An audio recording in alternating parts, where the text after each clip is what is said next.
নমস্কার প্রিয় শ্রোতা বন্ধুরা, রাধাকৃষ্ণ পেট পিয়ালি চ্যানেলে আমি পিয়ালি আছি। আজকে আপনাদের সাথে পাঠ করে শোনাচ্ছি শিব মহাপুরাণ।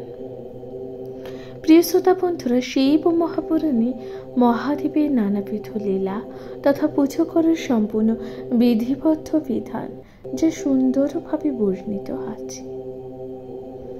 প্রিয় শ্রোতা বন্ধুরা, শিব মহাপুরাণে যেখানে আপনারা মহাদেবের অলৌকিক লীলা এবং পুজো করার সম্পূর্ণ বিধিবদ্ধ বিধান যা সুন্দরভাবে বর্ণিত আছে, আপনাদের সাথে শিব মহাপুরাণ যা সুন্দরভাবে পাঠ করে শোনাচ্ছি। শুনতে থাকুন শিব মহাপুরাণ। আজকের আলোচ্য বিষয়বস্তু ষষ্ঠ সংহিতা অর্থাৎ ধর্ম সংহিতা। ধর্ম সংহিতার 10ম অধ্যায় লিঙ্গচ্ছেদ। শুনতে থাকুন শিব মহাপুরাণ। দেবী বিরকির কথা শুনে অত্যন্ত দুঃখ পেলেন। তিনি বুঝতে পারলেন যে কোনো কারণ না জেনে এইভাবে দুজনকে তিরস্কার করা উচিত কাজ হয়। কিন্তু অত্যন্ত লজ্জিত ভাবে বললেন, হে পুত্র, আমি অত্যন্ত অজ্ঞানতাবশত তোমার অভিশাপ দিয়েছি, কিন্তু আমি যা বলছি তা সত্যিই হবে। তবে ধরাধামে তুমি শিরাত নামে ব্রাহ্মণের পুত্রই হবে। সেখানে 12 বছর বাস করলে তোমার শাপ মোচন হবে। পুনরায় সেই দেহেই আমার পুত্রত্ব লাভ করবে। পুত্র বিরোগ দেবীর কথা মতোই ধরাধামে এক ব্রাহ্মণের ঘরে জন্ম নেয়। পুত্র বিরোগ দেবীর কথা মতন ধরাধামে এক ব্রাহ্মণের ঘরে জন্ম নেয়।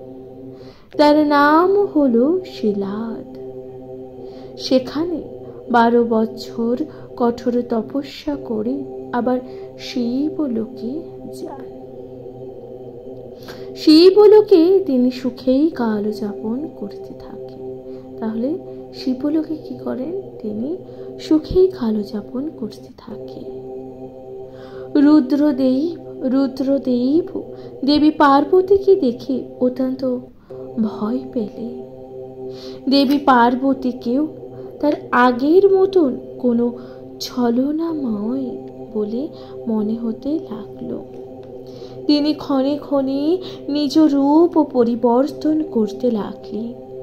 পার্বতীও অবলীলায় তার সব মূর্তি গ্রাস করতে লাগলেন।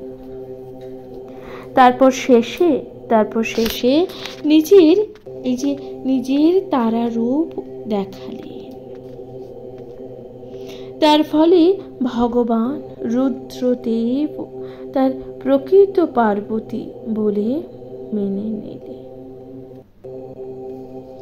এখন দেবী পার্বতীকে দেখে রুদ্র আর স্থির করতে পারলেন না। থাকতে পারলেন না। তখন তারা রমণে লিপ্ত হলেন। তিনি অত্যন্ত সুরত প্রিয় ছিলেন, কিন্তু সেখানে রমণে তিনি পরিতৃপ্তি হলেন না। তখন তিনি উন্মত্ত ভাবে একেবারে দিগম্বর হয়ে দেবদারুবনে প্রবেশ করলেন। সেখানে তিনি মুনিপত্নীদের সঙ্গে বিহার করার জন্য তুষার হার ধারণ করে শীতাংশু ও সাদা ভস্ম মেখেছিলেন। সেই সময় ময়ূরদের চন্দ্রক সমান রূপ পিচ্ছিকা সকল তার হাতে বিরাজ করছিল। দণ্ডের ওপর খটাঙ্গ প্রভৃতি আয়ুধ সকল শক্তি দড়ি দিয়ে বাঁধা ছিল। পুণ্যেন্দ্র সকল সন্নিফ কপাল তার হাতে বিরাজিত ছিল। তার সেই অপরূপ সৌন্দর্য, তার সেই অপরূপ সৌন্দর্য যৌবন রূপ দেখে রমণীগণ অত্যন্ত মুগ্ধ হয়েছিল। তার অতি লাবণ্যময় রূপ ও স্মিত হাসি দেখে রমণীরা একেবারে মোহিত হয়ে গিয়েছিলেন। তার সুন্দর স্নিগ্ধ মুখ, কালো ও কুঞ্চিত কেশ দ্বারা তার সৌন্দর্য বৃদ্ধি পাচ্ছিল। তিনি কানে কুণ্ডল ধারণ করেছিলেন। দক্ষিণবর্তী কৃষ্ণবর্ণ লোম সকল তার দেহকে অলঙ্কৃত করেছিল। দুই হাত ও পা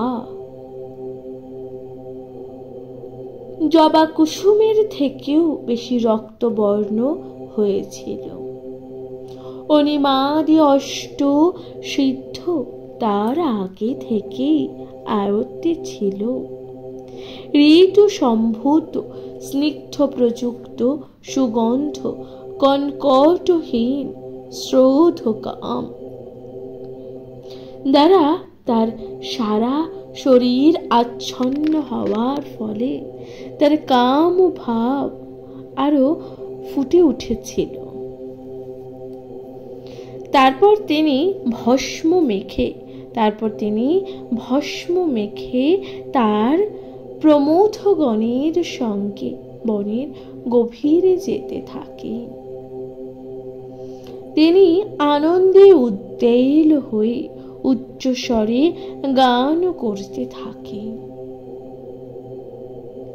তার সেই গান মন্ত্র ও তার ভেদে 14 রকম স্বর, ত্রিবিধ ইয়তি লয় সমূহ, 8 প্রকার রসাঙ্গ, 21 প্রকার মূর্ছনা, 49 প্রকার তান ও নানা প্রকার কণ্ঠতান নানান ভেদে অলঙ্কৃত হওয়ায় অত্যন্ত মধুর হয়ে শুনতে হয়েছিল।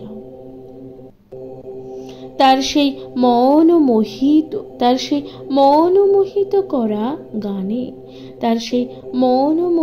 করা গানে রমণীকুল আকৃষ্ট হয়।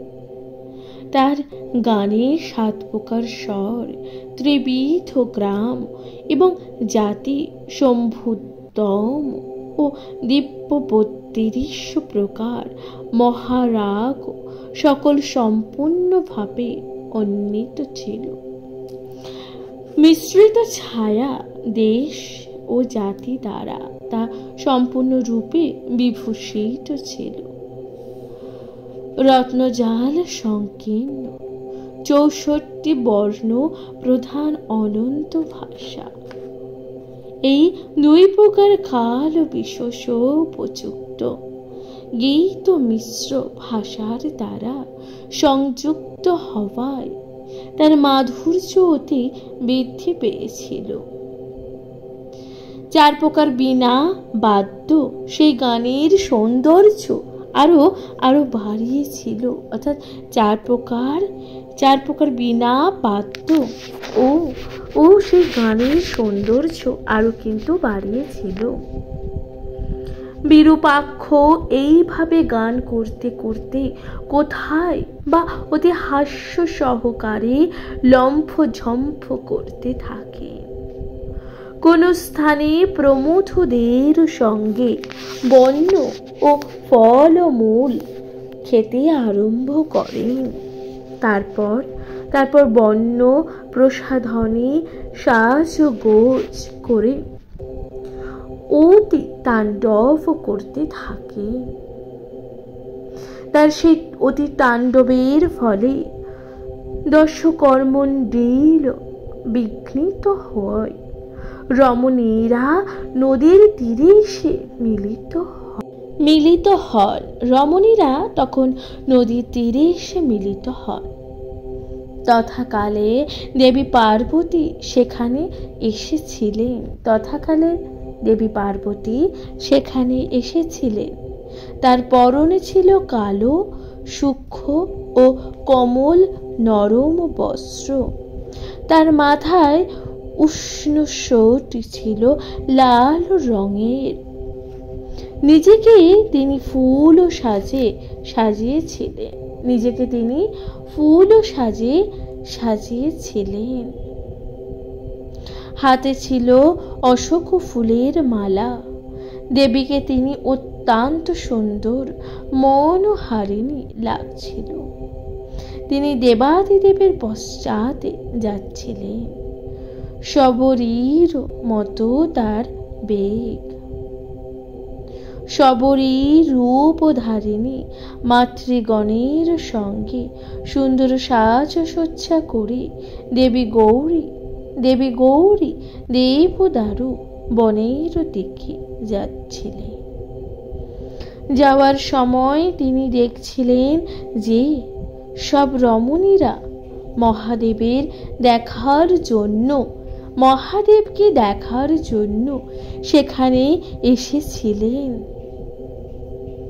সেই সকল স্ত্রীদের মধ্যে কেউ বা তাদের অনুরক্ত কিংবা পত্নীদের ত্যাগ করে সেখানে এসেছিলেন। আবার কেউ বা পত্নীর অনুমতি নিয়ে, কেউ বা পতির বিনা অনুমতিতে শিব দর্শনে সেখানে এসেছিলেন। সেই সকল তপস্বিনীদের দেবদেবীর একসঙ্গে মুনিদের আশ্রমে ভিক্ষা করতে দেখেছেন। তারা দেহি বলে ভিক্ষা চাইছিলেন। তাহলে তারা কি বলে ভিক্ষা চাইছিলেন? দেহি বলে। তারা সেই অপরূপ সুন্দর মনোরম পুরুষকে দেখে কামাসক্তা হন। সেই রমণীগণ কখনো বেড়াতে লাগলেন আনন্দে, কখনো হাসতে লাগলেন, কখনো কাঁদতে থাকলেন, মুখে বিভিন্ন শব্দ করতে লাগলেন, কখনো ভয়ে ঘরের মধ্যে প্রবেশ করলেন। এমনকি তাদের মনের কথা গোপন করতে লাগলেন। কোনো সময় তারা সুন্দর ও মধুর কথা বলতে থাকলেন, কোনো সময় কথা বলতে পারলেন না। কখনো তারা মদনাগ্নি দ্বারা দগ্ধ হয়ে থাকলেন। কোনো স্থানে তারা তাপসকে সম্বোধন করে বললেন। এই তাপস কোন ব্রত পালন করছে? কিসের জন্যই বা এই ব্রত? তুমি কৃতীদের মধ্যে শ্রেষ্ঠ। তোমার এই ব্রত অনুষ্ঠান কেন? মানুষ যে কোনো ভোগ সিদ্ধির জন্য পৃথিবীতে তপস্যা করে থাকে। পরস্ত্রীগণ পুণ্যহীন পুরুষকেই কখনো প্রার্থনা করে না। ভোগের জন্য যে কর্ম করা উচিত, পৃথিবীতে মানুষ সেই কর্মই করার চেষ্টা সর্বদা করে। ওই সকল কর্ম নিষ্কর্ম মন্যতা থেকে ভালো। তোমার পুণ্যই এখন হয়েছে। তোমার পুণ্য এখন হয়েছে। তোমাকে দেখে আমাদের দয়া হয়েছে। আমরা পরস্ত্রী। আমাদের স্ত্রীরা অতি বৃদ্ধ। তারা পরম সাধু এবং ব্রাহ্মণ। সমস্ত লোক যে রাজার দণ্ডের ভয়ে, যে রাজার দণ্ডের ভয়ে সৎ পথে থাকে, সেই রাজা এই বনে কেন এসেছেন? এই বন অতি গভীর ও অতি নির্জন। এখানে বেদ ও অধ্যয়নকারীগণ থাকে। গুরু প্রসন্ন হয়ে গৌতমের কাছে যে যজ্ঞ করেছিলেন, তুমি কি সেই সামবেদ বলা মহাযজ্ঞ শোনোনি? এই মহাযজ্ঞের স্ত্রী অগ্নি এবং উপস্থই সমেত বৌদ্ধগণ সব সময় এই যোশী দগ্নিতে রেতক্ষেপ করে থাকে। সুতরাং তুমি কৃপা করো, আমি তার মধ্যে বিশেষ ফল জানছি। যদি বল এই স্থানে অপবিত্র, যদি বল এই স্থানে অপবিত্র, তাহলে আমাদের কথা শোনো। এটি হলো সামবেদের দ্বিতীয় বাক্য।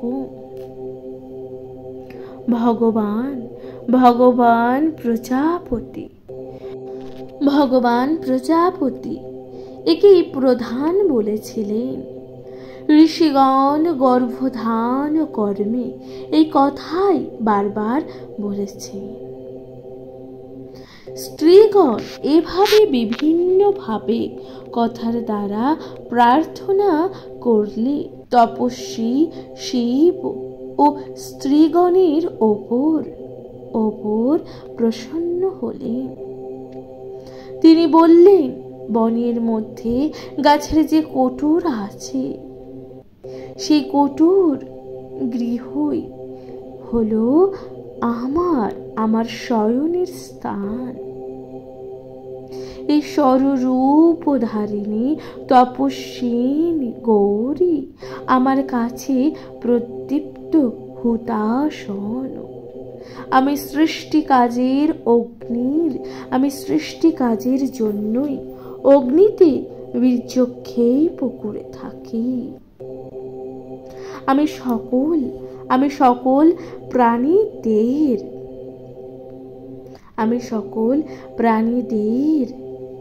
প্রাণীকে দেহ বস্তু সকল প্রদান করি। সুতরাং তোমরা নিজের মতন পরম সুন্দর বলে যাকে মনে করি শীঘ্রই তার কাছে যাও। তাহলে সেই ব্যক্তি সম্পূর্ণ মনে নিবৃত্ত লাভ করে পরিতুষ্টভাবে সুখী হবে, তার মনের ইচ্ছা পূর্ণ হবে। ঋষি পত্নীগণ সেই কথা শুনে অত্যন্ত আনন্দ লাভ করলেন। তারা পরিহাস ছলে তাকে ঘিরে ধরে নানান আনন্দ করতে থাকে। তারা বলেন, হে উন্মত্ত, তুমি স্ত্রীলোকদের জন্য কেন মিছামিছি শাস্ত্রের কথা বলছো? পুরুষ অন্য স্ত্রীকে ইচ্ছা করলেই গ্রহণ করে। স্ত্রীলোকেরা সেই কামুক পুরুষকে কামনা করে। তুমি আমাদের কাছে যে সব শাস্ত্রের কথা আলোচনা করছো তা সবই মিথ্যা। তা না হলে তোমার জন্য কেন অপেক্ষা করছে? পৃথিবীতে স্ত্রীরত্ন অতি দুর্লভ, তা যেন। একমাত্র পার্বতী যার উপর সন্তুষ্টা, সেই মহেশ্বরের ধন্যা। এরপর কি বলা হচ্ছে, তুমি সমস্ত মানুষের সামনে আর বেশি কথা বলো না। সত্য সত্যই তুমি একমাত্র ধন্য। আমরা একমাত্র তোমার সংস্পর্শেই প্রার্থনা করি। ঋষি পত্নীগণ বললেন। তখন সেই তাপস অত্যন্ত আনন্দ পেলেন। তিনি এক ও এক করে সকলের ঘরে গেলেন। সেই সকল স্ত্রীলোকগণ তার পিছন পিছন চলতে লাগলেন এবং নানান কথা বলতে লাগলেন। তখন অন্যান্য তাপসগণ কোলাহল শুনে বের হয়ে আসেন। তারা কামচারী তপস্বিনীকে দেখার জন্য অপেক্ষা করেন। নিজেদের কাম ক্রোধ ত্যাগ করে পত্নীদের যত্ন করে রক্ষা করতে থাকেন। ফলে তাপসগণ ক্রোধের বশে মহেশ্বরের স্বরূপ বুঝতে পারলেন না। তারাও রাগের বশে মোহিত হয়ে গিয়ে বিভিন্নভাবে আঘাত করতে থাকলে মহেশ্বরকে। পরে ওই রমণীগণ স্বামীদের যত্ন সত্ত্বেও শরীরের আবরণ ত্যাগ করে আবার সেই শরীর ও পতির কাছে যেতে লাগলেন। সেই সময় সেই তপস্বী বশিষ্ঠ মুনির গৃহের দ্বারে আসেন। তিনি বলেন, আমাকে ভিক্ষা দিন, আমি শঙ্কর। হে সুশোভন, আমি শঙ্কর। হে সুশোভনে, আমি তোমার অতিথি হয়ে এসেছি। আমি এই বলে মুনিদের দ্বারা তাড়িত হয়েছি। হে দেবী, আমার এই নরম কোমল অঙ্গ দেখো। মুনিরা আমাকে অত্যন্ত যন্ত্রণা দিচ্ছে। তখন বশিষ্ঠের স্ত্রী অরুন্ধতী তাকে শক্তি নামক নিজের পুত্র বলে মনে করে ঠান্ডা জল দিয়ে তার সমস্ত শরীর ধুইয়ে দেন। কামধেনুর ঘি দিয়ে সমস্ত শরীর মর্দন করে দিলেন। পুনরায় জল দিয়ে তা ধৌত করে দিলেন। পরে মহামূল্য সুন্দর আসনে তাকে বসিয়ে ধূপ, মন্ত্রপ্রুত পাদ্য, অর্ঘ্য, সুন্দর চামর, ব্যঞ্জন, সোনার পাত্র, সুন্দর খাদ্য দ্রব্য, উষ্ণ পায়েস, পানীয় জল, ঘি, দধি, ক্ষীর প্রভৃতি দিয়ে পূজা করেন। তপস্বিনী অরুন্ধতী তাকে বললেন, হে ভগবান, আপনাকে নমস্কার। হে পুত্র, এখন তোমার যে দেশে যেতে ইচ্ছে হয় তুমি সে দেশেই যাও। দেবী অরুন্ধতীর কথা শুনে তিনি খুশি হলেন। তার কথায় তিনি সন্তুষ্ট হলেন। তিনি বললেন, দেবী, তুমি ধর্ম কথাই বলেছ। তুমি সৌভাগ্যবতী হও। এই কথা বললেন। তোমার ক্ষমাশীল বৃদ্ধপতি যেন পুনরায় যৌবন লাভ করতে পারে। শঙ্কর তখন অরুন্ধতী ও তার পতি বশিষ্ঠেরও তারা পতিত হয়ে সেখান থেকে বেরিয়ে এক বনের মধ্যে প্রবেশ করলেন। তখন নারীগণ তার পিছনে যেতে থাকলেন। আর তাদের স্বামীগণ ঈর্ষাকাতর হয়ে আবার তাকে মারধর করতে থাকলেন। তিনি কিন্তু কোনো কিছুতেই ভ্রুক্ষেপ না করে চলে যেতে থাকলেন। তখন ভৃকু প্রভৃতি তাপস্যগণ বলে, রে মিথ্যা সাধু, আমরা অভিশাপ দিচ্ছি, তোমার লিঙ্গ এখনই এই মাটিতে খসে পড়ে যাক। লিঙ্গ তো ছাড়া তোমার আর কোনো স্বস্তি নেই। অভিশাপের ফলে সঙ্গে সঙ্গে ফলল সেই মহান ও পরম সুন্দর লিঙ্গ খসে পড়ল মাটিতে। সঙ্গে সঙ্গে জগৎ সংসার অন্ধকারে ঢেকে গেল। মুনিগণ অবাক হয়ে চোখে যেন ধাঁধা দেখতে লাগলেন। এদিকে দেবী অরুন্ধতী ও তার স্বামী বৈশিষ্ট্যকে বললেন, স্বামী, যে ব্যক্তি শত আঘাত প্রত্যাখ্যান করলেন না, কাউকে কটূক্তিও করলেন না, সব আঘাতে মুখ বুজে সহ্য করলেন, তিনি সাধারণ ব্যক্তি তো নন। আমার মনে হচ্ছে উনি মহেশ্বর, তাই তো তিনি দিগম্বর। আর যে রমণীরা সবরই রূপ ধারণ করেছিলেন, তিনি আমার ভগিনী বলেই মনে হচ্ছে। তাদের সঙ্গে যে সকল নারী ও পুরুষগণ ছিল, আসলে সবাই তারা মাতৃকা ও প্রমথগণ। অরুন্ধতীর কথা শুনে বশিষ্ঠ তখন ধ্যানে বসলেন।